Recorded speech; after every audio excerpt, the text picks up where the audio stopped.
She was dragged from her bed, cast into a blizzard, pregnant and alone, left to die in the mountains by the very man who should have protected her. But what happened next didn't just defy survival, it redefined it. This isn't just a story, it's a quiet revolution, and once you start listening, you won't be able to look away. The night they cast her out, the stars burned colder than she'd ever known. Snow whispered through the branches like it carried secrets too heavy for words. Somewhere between the last lantern on the edge of Colorado Springs and the frozen ridges of Pikes Peak, June lost everything that had once defined her. Her name, her place in the world, her family, even the right to feel safe. And all of it was taken without a word of goodbye. She didn't scream, didn't fight. There was no strength left to protest. Her body moved because it had to legs stumbling through drifts, wrists raw from the rope that had dragged her from sleep and into exile. Her father had not offered a single word of comfort, no glance back. Just a grunt and a cruel decree: "You'll live with it or die with it, but not under my roof."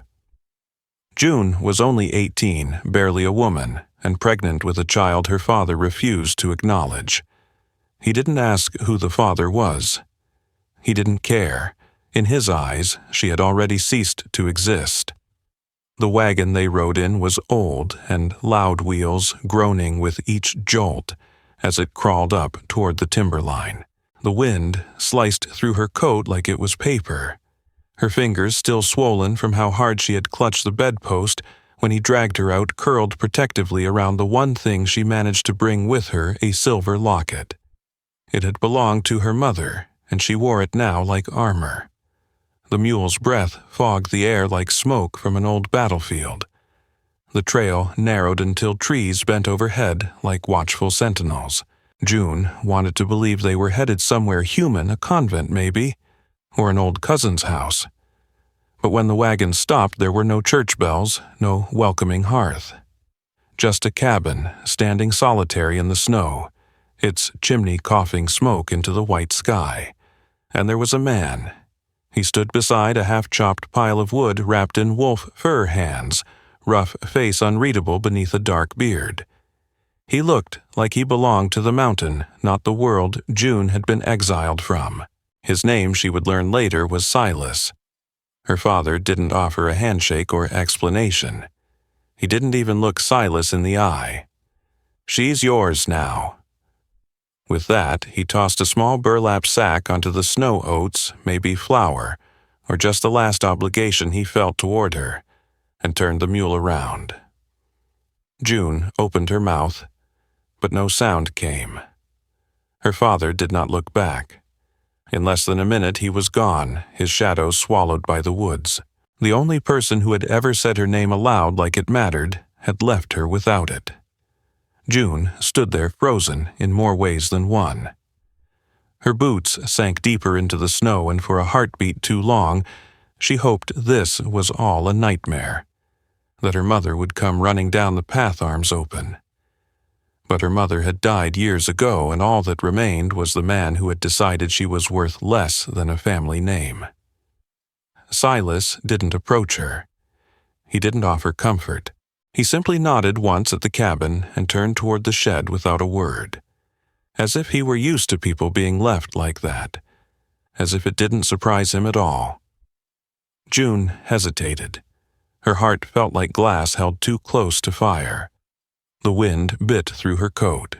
Her belly, not yet fully round but heavy with life, reminded her that it wasn't just herself she had to protect. So she moved. Each step toward the cabin was a decision she didn't know how to make. She wasn't just walking into shelter. She was walking into a new life, one built not from love, but from what had been left behind. The door creaked on its hinges, and inside, warmth hit her like a whisper. The fire in the hearth crackled its orange glow, painting soft shadows on the log walls. The space was simple. A cot in one corner, a rough wooden table. Animal pelts hung from hooks. There was a basin and a pot suspended over the fire. steam curling up as if someone had tried just barely to make it livable. June sat down by the hearth, her legs too weak to hold her. The silence was thicker than the snow outside. She tucked her knees under her chin, her fingers brushing the locket. Her wrists ached. Her cheek still carried the ghost of her father's backhand. Her heart was silent. Not broken, not whole, just absent, like it hadn't survived the trip. Later that evening, the door opened again. Silas entered, bringing with him the cold and the smell of pine. He said nothing to her, just crossed to the table and placed a skinned rabbit on the surface. With methodical motions, he sharpened his knife and began preparing the meat. June didn't move. She watched him, uncertain if he was her jailer or her savior. There was something strange about him.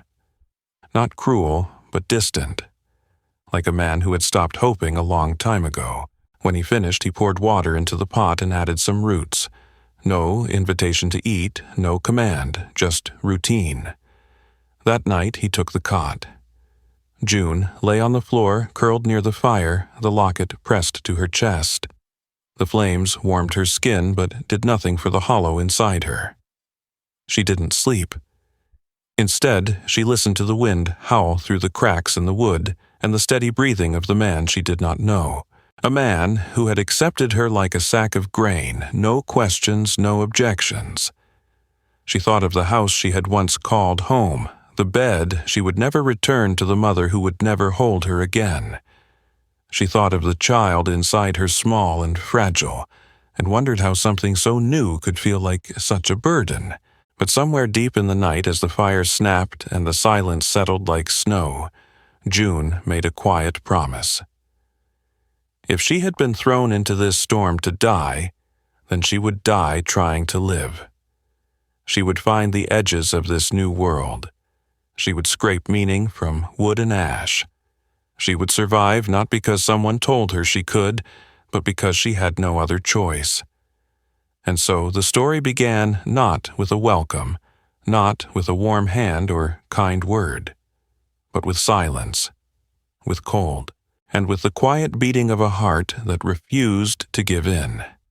The days that followed were steeped in silence, thick, raw, and unforgiving. The snow fell without end, blanketing the world beyond the cabin in a pale hush that muffled every sound, save for the occasional groan of timber as the cold settled deeper into the bones of the house. Time blurred. Day and night no longer mattered. For June, every breath she drew felt like a question left unanswered.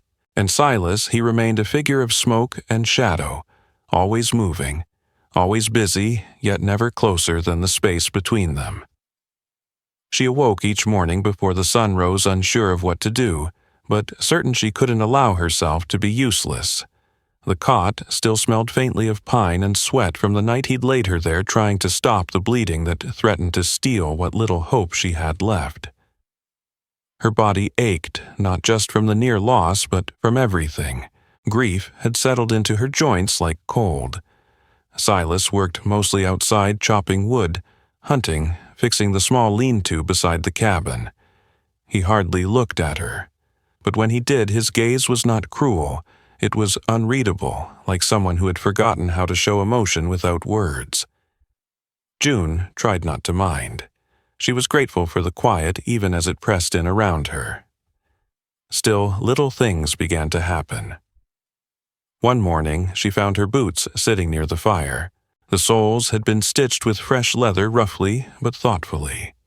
Another day, a small tin cup of tea waited beside the hearth when she woke. Nothing was ever said, no explanation offered, but these quiet gestures became their own kind of language. She returned the kindness in the only way she knew. She cleaned the cabin each morning, melted snow for water, peeled bark from the firewood to help it catch faster. She mended holes in his spare coat with leftover thread she'd found in a drawer. She was careful to stay out of his way, never asking questions, never pressing into the quiet that surrounded him. But inside, she was beginning to thaw. Her belly grew heavier. She started to talk to the baby in whispers while stirring stew or folding blankets. She would hum tunes from her childhood, just fragments of lullabies her mother had once sung sometimes, catching Silas's eyes flick toward her as though he recognized the sound but couldn't place it. It was 5 days after the bleeding that she dared to ask him a question. "Have you always lived here?" He didn't answer immediately. He was skinning a rabbit, hands steady, focused. Long enough, he finally said. She didn't ask more, but in that one sentence she heard something else, loneliness maybe, or grief too old to name. That night they shared a meal for the first time. Not side by side, but within the same firelight. He left a bowl on the table and sat across the room eating in silence. June dipped her spoon into the stew, slowly letting the warmth fill her mouth and chest. It was the first real comfort she'd felt in weeks. Later, when she cleaned the dishes, she found a small box beneath the sink. Inside was a set of buttons, old coins, a cracked comb, and a child's wooden toy, half a horse missing a leg. She closed the lid carefully, her mind racing with questions she wouldn't dare ask. The next morning, a storm rolled in. Snow thickened and visibility dropped to nothing. Silas didn't go out. Instead, he brought in extra logs and split them inside. The rhythm of his axe echoed off the walls, and June, feeling bold, began singing softly. Not for him, for herself, for the baby. Silas didn't interrupt. That afternoon, she fell asleep in the rocking chair by the fire. When she woke, a folded blanket covered her shoulders. She touched it gently, tracing the coarse stitching. It wasn't hers. That evening, the silence broke. "I found your locket in the snow," he said quietly, not looking up from the fire. June turned. "I thought I'd lost it. You dropped it the first night." She reached up, touching the now polished silver resting against her chest. "Thank you," he nodded. It wasn't a bridge, not yet, but it was something. In the days that followed, she started to see more. Silas was a man of rituals. He sharpened his tools each morning, always in the same order. He warmed the boots before wearing them. He hung dried herbs above the hearth, rotated every few weeks. She watched, learning the rhythm of his life, and without knowing how or when, she began to match it. He never asked about the baby, never asked about her father, but sometimes he lingered in the doorway longer than necessary. Sometimes he let the fire burn lower so she could sleep undisturbed. One night, as she sat carving names into a piece of scrap wood, her mother's name, the baby's, he watched her. Why that he asked? "It helps," she said. "Makes them feel real." He nodded. "Names matter." She looked at him. "What does yours mean, nothing?" Now he said, standing. "But it used to." The storm outside beat against the cabin, but inside it was still. June felt the baby shift and placed her hand over her belly. For the first time, she didn't feel alone in the world. When Silas went out to fetch more wood, she noticed he had left something on the table, a piece of cedar roughly carved into a fox. She picked it up, cradling it in her palm. She smiled. Not for anyone, just herself. Because sometimes kindness didn't come with a speech or a sweeping gesture. Sometimes it arrived on silent feet unnoticed until you realized it had changed everything. And in that tiny cabin, beneath the weight of snow and history, something old had begun to fall away, and something new, fragile and glowing, was just starting to grow. It was a strange thing how silence could shift from something heavy and suffocating into something almost sacred. In the weeks that followed the storm, the quiet between June and Silas no longer felt like a void. It became a space where things could settle, grow, even heal, without ever needing to be said aloud. There was a rhythm to their days now, a quiet choreography built on observation and small adjustments. Silas still spoke rarely, but his actions spoke volumes. He began leaving out an extra bowl at the table without being asked, clearing snow from her path before she stepped outside, warming her seat by the fire before she rose in the morning. Each act was subtle, unassuming, but full of intention. And June, for her part, responded in kind. She started brushing her hair again, a small act that felt like reclaiming a piece of herself. She arranged fresh kindling in the hearth each morning, folded the blankets with care, and once even repaired a broken drawer in the cabinet, using only a nail and the back of Silas's old knife. They never praised each other, but something about the absence of words made every action feel heavier with meaning. One afternoon, June stepped outside to gather snow for water and found a single sprig of wild sage tucked into the crack of the cabin's window frame. Its scent, soft and clean, pulled memories from some long-forgotten summer. She brought it inside and set it by the fire where it became their first shared centerpiece. Neither spoke about it. They didn't need to. Trust crept in not like a sunrise but like the slow unfurling of spring. One moment at a time. There were evenings when June would catch Silas watching her not with scrutiny, but with something softer, like curiosity wrapped in restraint. He never intruded, but his gaze lingered especially when she hummed lullabies or read aloud from the battered book she'd found in the trunk under the cot. She began reading more often, sometimes aloud, sometimes not. One evening she stumbled over a word, resilience, and paused. Silas, sharpening his knife nearby, looked up. "What's that one?" he asked. She blinked, then looked at him. "You don't know it." He shrugged. "Not well." June smiled, then pointed to each letter, sounding it out slowly. For the first time, Silas came and sat beside her. It was awkward at first, two people unused to closeness, but his eyes followed every syllable with a focus that made her heart ache. She realized slowly that he hadn't just stopped reading because he didn't want to. He'd never really been taught. From then on, every evening brought a new lesson. June would read, and Silas would listen. Sometimes he'd repeat the words after her voice, low and gruff but determined. Other times he'd simply close his eyes and let her voice fill the room. Those evenings became their ritual. Not spoken, not planned, but something they returned to like breath. She began asking small questions. Nothing too deep. Favorite food? Worst injury? Favorite season? Silas answered in fragments, but each word felt like a stone laid on a path between them. "I used to like spring," he said once, before what she asked. He shook his head, just before. June didn't push. Some wounds needed time to surface. One crisp morning, while she was outside brushing the steps, she slipped on a patch of frost and landed hard. Silas was at her side within seconds, eyes wild with concern. She tried to laugh it off, but the pain in her arm was real. He reached for her hand, then paused. "I'm not him," he said, voice rough. "I won't hurt you." June froze. Her eyes met his. "I know," she said softly. And for the first time, she truly meant it. That evening she took the cot without asking. Silas laid his bedroll by the hearth, and neither of them spoke about it. But the next morning she found something waiting for her on the table. A small hairbrush hand-carved, its handle smooth as bone. She ran her fingers along its edge, overwhelmed.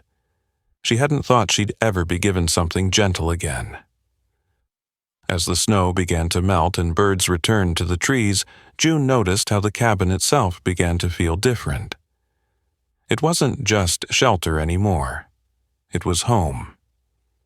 She made a small garden inside using broken clay pots and soil Silas helped her collect. They planted herbs and kept the plants near the fire, where they could feel some warmth. The green was a shock against the brown of the logs, but it made the place feel alive. Silas began talking more. Just a few words here and there. He told her once that he'd been a blacksmith's apprentice when he was young.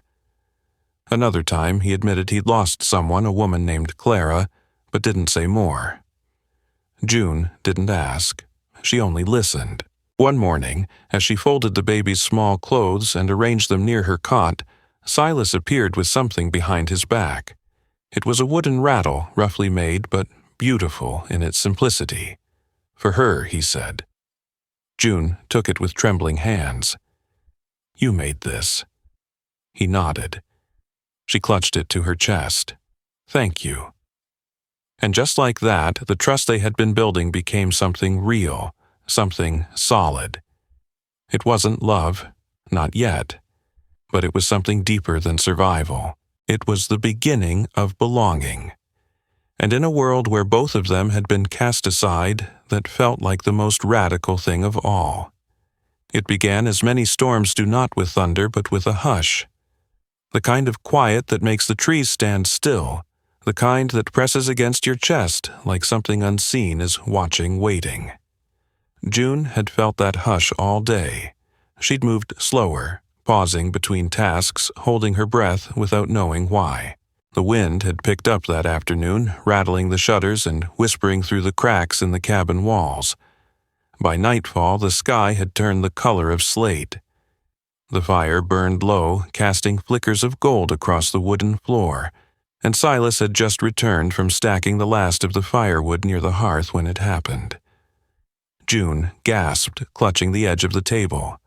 A sharp pain bloomed across her back, then tightened through her belly. Her knees buckled. Silas turned just as she sank to the floor, his name barely a whisper on her lips. In that moment, time didn't slow, it sharpened.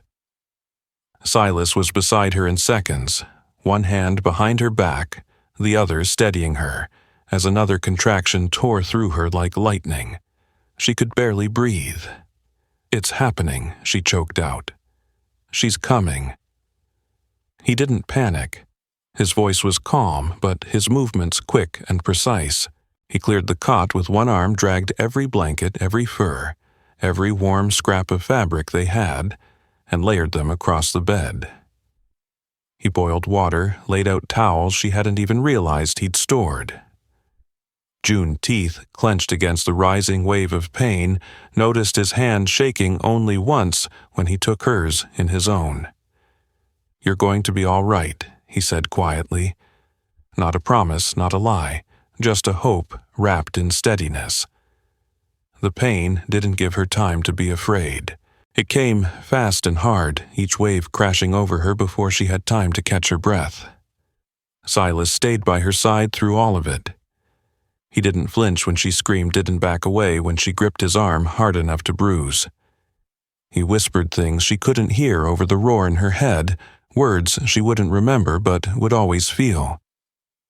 Outside, the storm arrived in full. Wind howled against the cabin walls, snow pounded the roof like fists. Inside, June fought her own battle, her nightgown soaked through with sweat and blood. Her voice gave out halfway through the night, her eyes blurred with exhaustion. But she never let go of Silas's hand. Hours passed like centuries. She drifted in and out of awareness, feeling the heat of the fire on one side and the ice of fear on the other. Until a sound, not hers. A cry, sharp and fierce, filled the room. Silas's hands slick with effort, and care held a tiny squirming bundle. June couldn't lift her head, couldn't speak. She could only watch through a haze as he wrapped the child in the flannel she'd stitched weeks ago. When he placed the baby in her arms, something in her cracked wide open. She looked down. A girl, 10 fingers, 10 toes, a wisp of dark hair. Eyes closed, tight lips pursed in determination, chest rising and falling with strength. She's here, June whispered. She's here. And in the quiet that followed, even the storm seemed to listen. Silas didn't say a word. He simply knelt beside them, one hand resting lightly on June's arm, the other brushing a damp strand of hair from her face. "What will you call her?" he asked, voice barely above the crackle of the fire. June looked out the window. The clouds had parted just enough to let a thin band of light streak across the sky. Not quite dawn, but something close. Aurora, she said, because she came with the light. The name settled into the room like it had always belonged there. Over the next few days, the world outside remained buried in snow, but inside the cabin hummed with quiet awe. June slept when she could. Silas cooked, cleaned, and though he never admitted it, rocked the baby when she wouldn't settle.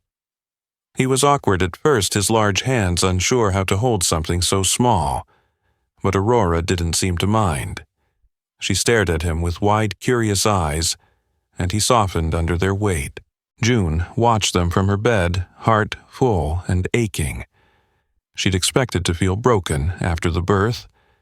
Instead, she felt complete. Not healed, not yet, but no longer hollow. Silas fixed the cradle, one he'd started building months ago without saying why.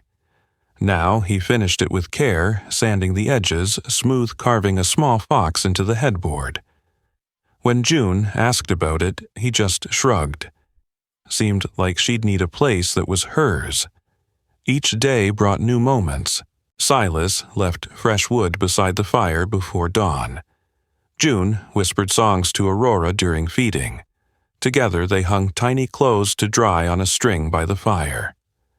The cabin began to feel less like a shelter and more like a home built on small, deliberate acts of care. One morning, June found a sprig of pine and a ribbon tied to the cradle's edge. Silas didn't mention it, but when she caught his eye, he looked away, quickly, cheeks flushed. She smiled, saying nothing. The silence between them had changed. It no longer held fear or distance. It held understanding. Aurora became the thread that tied everything together. Her cries, her sighs, her little fists curling around Silas's finger. She was not just a child, she was proof that something beautiful could grow from sorrow. And in the stillness of that mountain as the snow began to melt and the days lengthened, June knew one thing with absolute certainty. She was no longer surviving. She was living, and the life they were building, quiet, honest, and rooted in care, was worth every storm that had brought them there. When the thaw came, it was subtle. The snow didn't melt all at once. It retreated inch by inch like an old memory losing its grip. Birds returned to the trees, their songs hesitant at first, then growing bolder. The river broke open its icy cover and flowed free again, and in the cabin, where silence had once ruled like a tyrant, the sounds of life echoed gently. Footsteps, laughter, the babbling of a child learning the rhythm of breath. Aurora's tiny world was blooming, and with it, June found herself facing a truth she'd pushed to the back of her heart. The past wasn't finished with her yet. It was late afternoon when the figure appeared at the edge of the woods.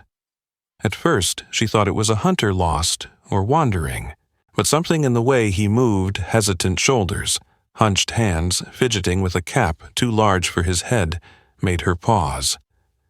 Silas stepped onto the porch beside her. She felt his body tense before she saw his hand hover near the doorframe where the rifle leaned. But he didn't reach for it. Not yet. The boy stopped 10 feet from the cabin. Mud caked his boots. His coat hung off him like it belonged to someone older. And when he spoke, his voice cracked not from cold, but from memory. "I'm looking for June." She blinked. The boy pulled off his cap. "It's me," he said, "Caleb." The name hit her like a stone tossed into still water. Caleb, her little brother. The boy she'd held under blankets during thunder. The boy she hadn't seen in nearly 2 years. He looked older, but his eyes, those wide brown eyes, hadn't changed. They were still rimmed with that soft confusion, the kind that came from growing up too fast. Silas moved, first stepping aside. June walked forward, slowly. Aurora held close to her chest. Her knees felt weak not from fear, but from the sudden collapse of a wall she didn't know she'd built. They let him in. He stared around the cabin like it was a church. His eyes landed on the baby and something in him buckled. "They said you were dead," he whispered. June sat down slowly. "Who said everyone?" "Father told the town you ran off. Said you were ashamed. Said you threw yourself into the river." She felt Aurora stir against her chest, her tiny fingers clinging to the edge of June's shawl. That warmth grounded her. "Why are you here, Caleb?" He looked down. "Mama's sick. Bad. She won't see Summer. But before she goes, she told me the truth, said she watched, said she knew what he did. But she didn't stop him." The world tilted. She said, "If I found you, I should tell you. Tell you she was sorry." Silas stood by the door, quiet, watchful. June could feel his presence like a steady hand on her back. "And him," she asked. Caleb's jaw tightened. "He's gone. Vanished after the sheriff started asking questions. Turns out you weren't the only one." June closed her eyes. The preacher's son, the bruises she'd hidden, the silence she'd been forced to keep. Things were changing back in town. "I don't know if I can go back," she said softly. Silas finally spoke. "You don't have to." But she did. Not for them, for herself, for the girl who'd been dragged into snow and silence, for the woman who now held a child born of strength. She packed lightly. Silas gave her his coat, which hung like armor across her shoulders. Caleb waited outside with a mule. June kissed Aurora's forehead, handed her to Silas, and whispered, "I'll come back." The journey took a day and a half. The town hadn't changed much, the same dusty roads, the same leaning fence posts, but the looks were different now. People whispered. They watched. At her mother's bedside, June didn't speak first. Her mother did. "My baby," she rasped. "I'm not a baby anymore," June replied. "I know," her mother whispered. "I should have stopped him. I was afraid." "You should have stopped him," June said. There was no drama, no weeping embrace, just truth. Just two women acknowledging what had been broken. June stayed 3 days. Long enough to see her mother's breath slow and still. Long enough to stand before the sheriff and speak the truth. Long enough to see the preacher's son taken in cuffs and her father's old chair left empty. She didn't cry when she left the house for the last time. She didn't look back. She returned to the cabin on the ridge where smoke curled from the chimney, and Silas stood waiting with Aurora in his arms. "You came back," he said. "I told you I would." The days turned gentle. Caleb stayed helping with the garden, learning how to track deer. Silas built a new fence. June taught Aurora words and songs. They laughed, cooked, learned each other's rhythms. One night, as the stars bloomed above the pines, Caleb said what had lingered in all their minds. "You two ought to marry, not for show, just so it's real." June had never imagined marriage. Not after what she'd endured. But as Silas carved a rattle by the fire, Aurora asleep in her lap, she looked at him and saw not the man who'd saved her, but the one who'd stayed. So they married. Not in town, but beneath the spruce. No preacher, just a promise. "I choose you," June said. "Not because I need to, because I want to." Silas's voice cracked. "I'll hold the line when you can't." And with Aurora clapping from the grass, they kissed. The cabin grew with them. A new porch, a swing, herbs drying above the stove. They danced in the evenings. They mourned in silence. They lived with reverence. And one quiet night June wrote a sentence into the back of the old book they used to read together. "This cabin was once only wood and nails. Now it holds us." June's story did not begin with hope. It began with silence, betrayal, and snow so deep it nearly swallowed her whole. She was cast out not only from her home, but from the world she knew, branded by shame, she didn't deserve carrying a life inside her while losing her own piece by piece. And yet, through that cold, through abandonment and grief, she didn't disappear. She endured, she rebuilt, she healed. This is not just a tale about a girl surviving winter. It's about a woman who stood still long enough for spring to find her. From the moment June crossed the threshold of that lonely mountain cabin, her life began to unravel and reweave in ways neither she nor Silas could have imagined. At first, he was a stranger, a shadow wrapped in fur and quiet, but something deeper ran through him, something steady, something scarred but kind. He didn't rescue her with grand gestures. He didn't fix what had been broken, he simply remained. And sometimes that's what love looks like. The trust they built was not fast, not dramatic. It grew in the small spaces between words, when Silas left a blanket by the fire, when June folded his coat without being asked. It lived in the silence of shared meals and the rhythm of breathing beside each other at night. It solidified in the sharp cry of their newborn daughter Aurora, and the way Silas held her like a man who didn't know softness until he was asked to cradle it. June didn't return to her past for revenge. She went back for truth, to reclaim her voice, to confront the silence that had once nearly destroyed her. And when she walked away from that house for the last time, it wasn't with bitterness. It was with clarity. Her wounds didn't define her anymore. Her choices did. The love between June and Silas didn't come with poetry or perfection. It came with splinters and snowfall, quiet tears and careful laughter. Their wedding beneath the trees wasn't for the world, it was for them. A simple vow between two people who had learned the hard way that sometimes love doesn't shout. Sometimes it waits. Sometimes it stays. They built a life where none had been promised.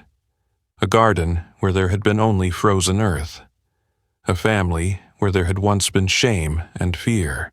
And in doing so, they taught us all something rare and precious. The lesson of their story is not just about healing. It's about the courage to choose tenderness after being broken. It's about recognizing that survival is not the end, it's only the beginning. We live in a world that often celebrates loud victories, quick fixes, and dramatic transformations. But the truth is, most of our lives unfold in the quiet. In the decisions no one sees. In the moments we choose kindness instead of retreat, truth instead of silence, love instead of fear. Maybe you've been where June was cast out, counted out, carrying burdens that were never yours.